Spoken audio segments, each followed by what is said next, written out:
too. You fools could jump this fool. Fuck that fool. And while I'm there, all of a sudden, it's like a little hill that leads to that little thing.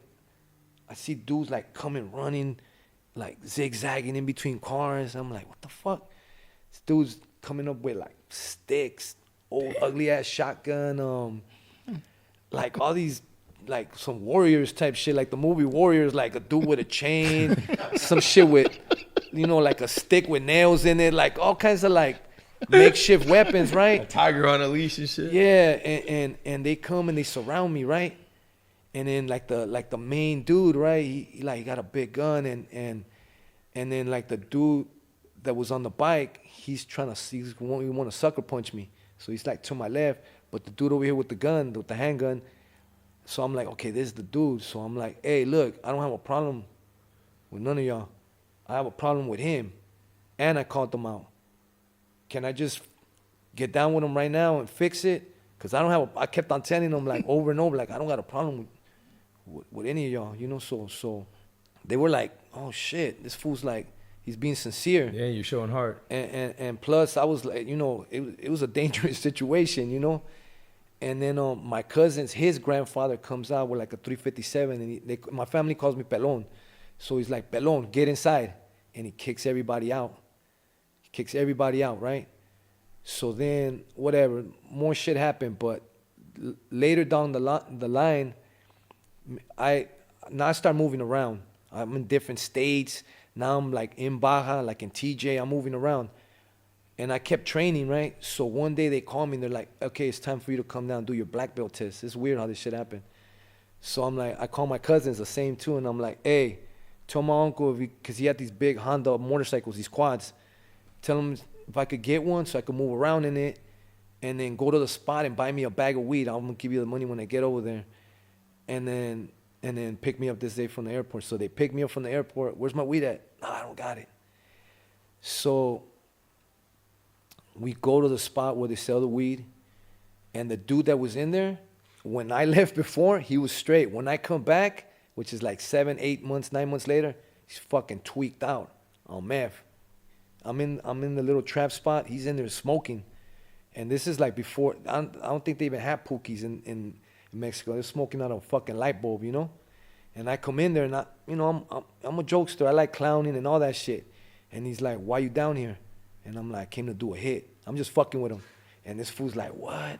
I'm like, yeah, I'm just going to do it. I'm gonna get on. He's like, oh, shit. So that was it. I forgot about this dude. I was there about a week. I did my black belt test, got my shit, happy as fuck. I'm going to call Richard. I drank these two. They're like 40 ounces. They're called caguamas. When I got that test, I went and bought two. I just pounded them, and I called Richard.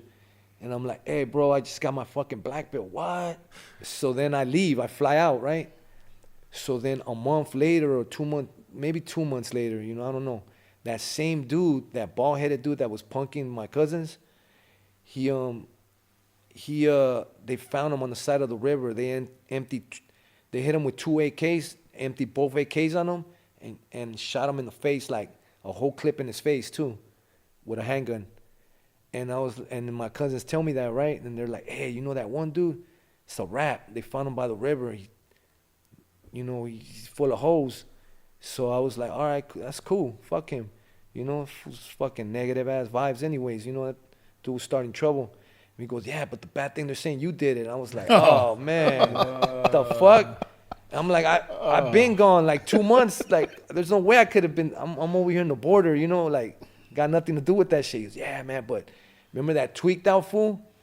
Oh, because you said you were doing a hit. Yeah, so he's like, that tweaked out fool? Like, how their mind works. They gluing shit together and masterminding shit in their own, like, it's like they're psychotic, But what I'm saying is that, like, that dude, Mexico was different. You can't be hard in Mexico. You out there walking around fucking giving people dirty looks, you're not going to get nowhere. I don't care if you just did 30 years in prison in the U.S. If you intimidate somebody in Mexico, mysteriously some shit will happen to you. I started seeing more things like this. That's when I knew, like, yeah, it's a different ball game over here. And how did that make you feel that it was a different ball game? Nah, well, I had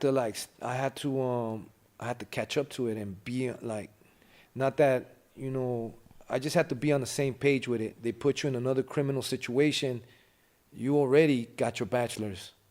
Right. You got your associates, you got your bachelor's, and you probably did some internship along the way, so.